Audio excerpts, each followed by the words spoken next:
सब, आशा करती हूँ आप सब अच्छे होंगे। आइए आज हम पढ़ते हैं चमत्कारी लेज़र किरणें, है ना, जो लेज़र लाइट होती है ना, उनके बारे में।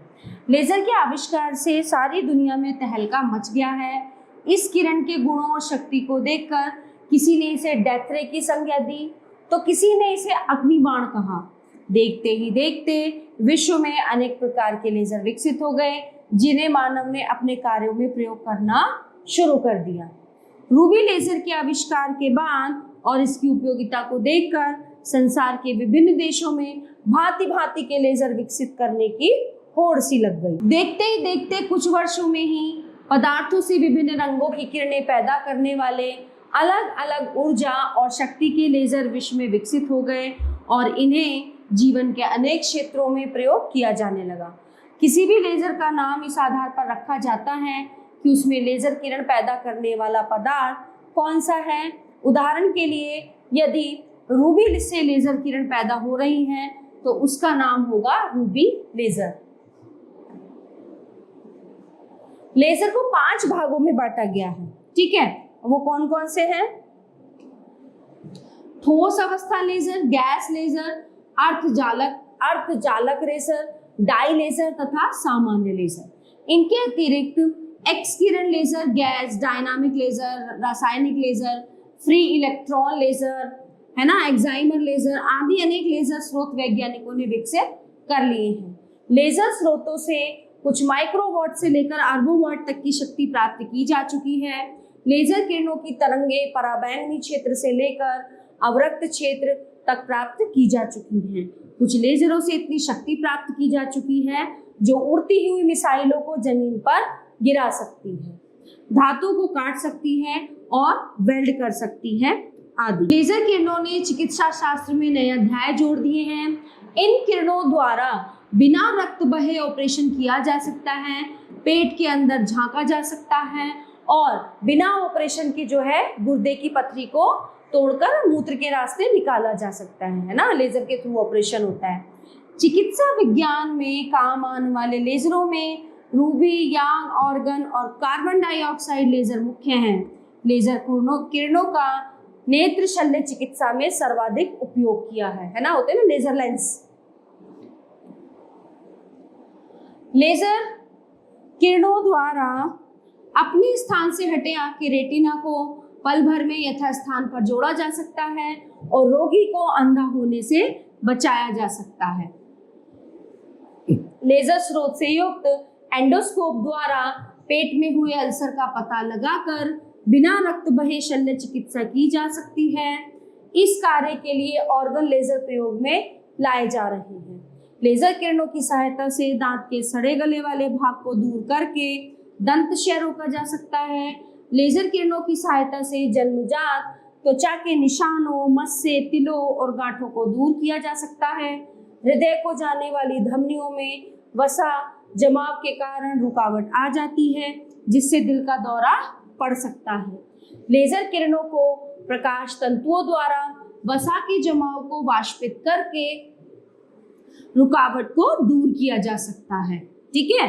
लेज़र किरणों की सहायता से कैंसर जैसे भयानक रोग की रसौलियों को भी ठीक किया जा सकता है और लेज़र किरणों ने जो है उद्योगों में कई नए अध्यायों को जन्म दिया है, ठीक है। चूंकि लेज़र किरणें पतली और दिशात्मक होती हैं, अतः इन्हें उचित लेंसों द्वारा बहुत ही छोटे से बिंदु के रूप में केंद्रित किया जा सकता है।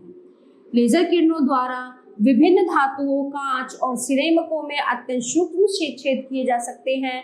धातुओं के छेद तो इतने बारीक होते हैं जो खाली आंखों से दिखाई नहीं देते। अब तक लोहा, सोना, चांदी, टंगस्टन, तांबा आदि 40 से भी अधिक धातुओं में छेद किए जा चुके हैं। इस काम के लिए ग्लास तथा कार्बन डाइऑक्साइड लेज़र प्रयोग में लाए जाते हैं। प्रणालियों ने भी चमत्कार कर दिया है। इनको 2 वर्गों में बांटा जा सकता है। पहले प्रकार की प्रणालियां वे हैं जो शत्रु को मारने के काम आती हैं और दूसरी वे हैं जो युद्ध में काम आने वाले टैंकों, मिसाइलों तथा दूसरे अस्त्र शस्त्रों को नष्ट करने में काम आती हैं। लेज़र किरणों के आविष्कार के समय वैज्ञानिकों ने इन किरणों की डेथ रे के रूप में कल्पना की थी, जिनसे किसी भी प्राणी को मौत के घाट उतारा जा सकता है। वैज्ञानिकों की ये कल्पना तो पूरी न हो पाई, लेकिन पिछले कुछ वर्षों में ये निश्चय हो गया है कि शक्तिशाली लेजरों से सैनिकों की आंखों के सामने चकाचौंध किया जा सकता है। उड़ती हुई मिसाइलों को उनके रास्ते से भ्रष्ट किया जा सकता है, गंतव्य लक्ष्य चकाचौंध किया जा सकता है, गंतव्य लक्ष्य पर बम गिराए जा सकते हैं। इस काम के लिए वैज्ञानिकों ने शक्तिशाली कार्बन डाइऑक्साइड गैस, डायनामिक और रासायनिक लेजर विकसित कर लिए हैं। लेजर किरणों को अनेक वैज्ञानिक अनुसंधानों में प्रयोग किया जा रहा है। इन किरणों से तत्व और यौगिकों का विश्लेषण किया जा सकता है। पिकोसेकंड लेजरों में रासायनिक क्रियाओं के वेग का अध्ययन किया जा रहा है। आयुर्विज्ञान, उद्योगों, रक्षा तथा विज्ञान के अतिरिक्त लेजर किरणों को दूसरे अन्य प्रयोगों में भी लाया जा रहा है। उनमें से कुछ विशेष प्रयोगों का वर्णन आगे दिखाया गया है। प्रिंटिंग टेक्नोलॉजी में लेजर। विश्व के लगभग सभी देशों में लेजर प्रिंटरों का उपयोग ऊंचे पैमाने पर हो रहा है। इनके द्वारा किसी भी मसौदे की प्रतिलिपि पल भर में तैयार की जा सकती है। फोटो कंपोजिंग मशीनों में अब प्रकाश स्रोत के रूप में प्रयोग होने लगे हैं। लेजर द्वारा संचार। लेजर किरणों को आधुनिक संचार प्रणालियों में प्रयोग किया जाने लगा है। लेजर किरणों पर सूक्ष्म तरंगों की तुलना में लाखों गुने संचार चैनल स्थापित किए जा सकते हैं। एक लेजर किरण पर खरबों टेलीफोन संदेश भेजे जा सकते हैं। ठीक है। मौसम विज्ञान में लेजर। अब मौसम विज्ञान में क्या जरूरत है इसकी? लेजर किरणों को प्रयोग में लाकर लिडार नामक यंत्र बनाया गया है, जो एक प्रकार का रडार ही है। ये मौसम संबंधी अध्ययनों में काफी उपयोगी सिद्ध हुआ है और इस यंत्र द्वारा वायुमंडल में उपस्थित धूल कणों और बादलों का अध्ययन किया जा सकता है। Laser disc. संगीत के लिए आज के वैज्ञानिकों ने लेजर डिस्क विकसित कर लिए हैं।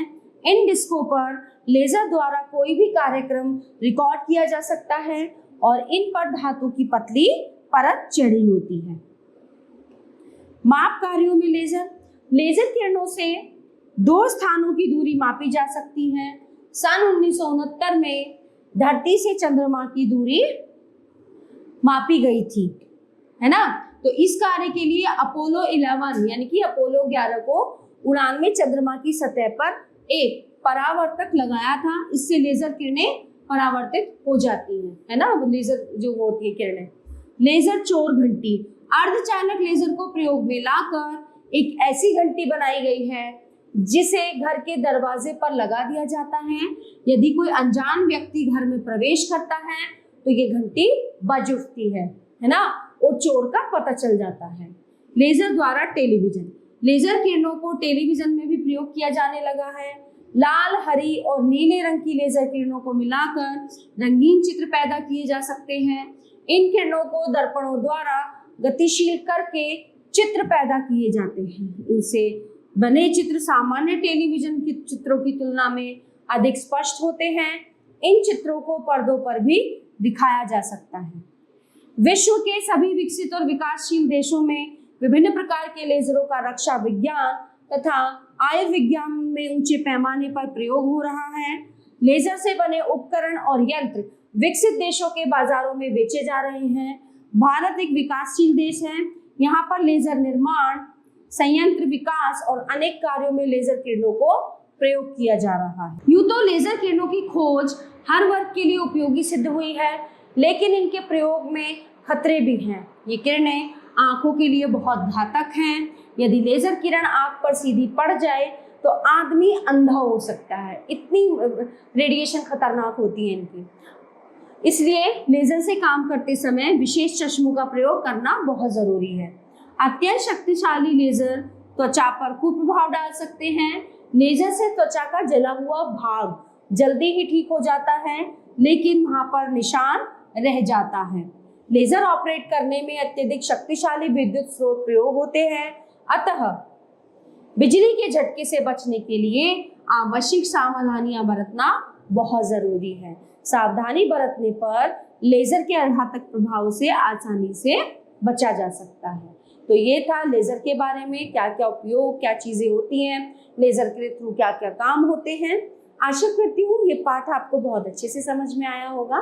धन्यवाद।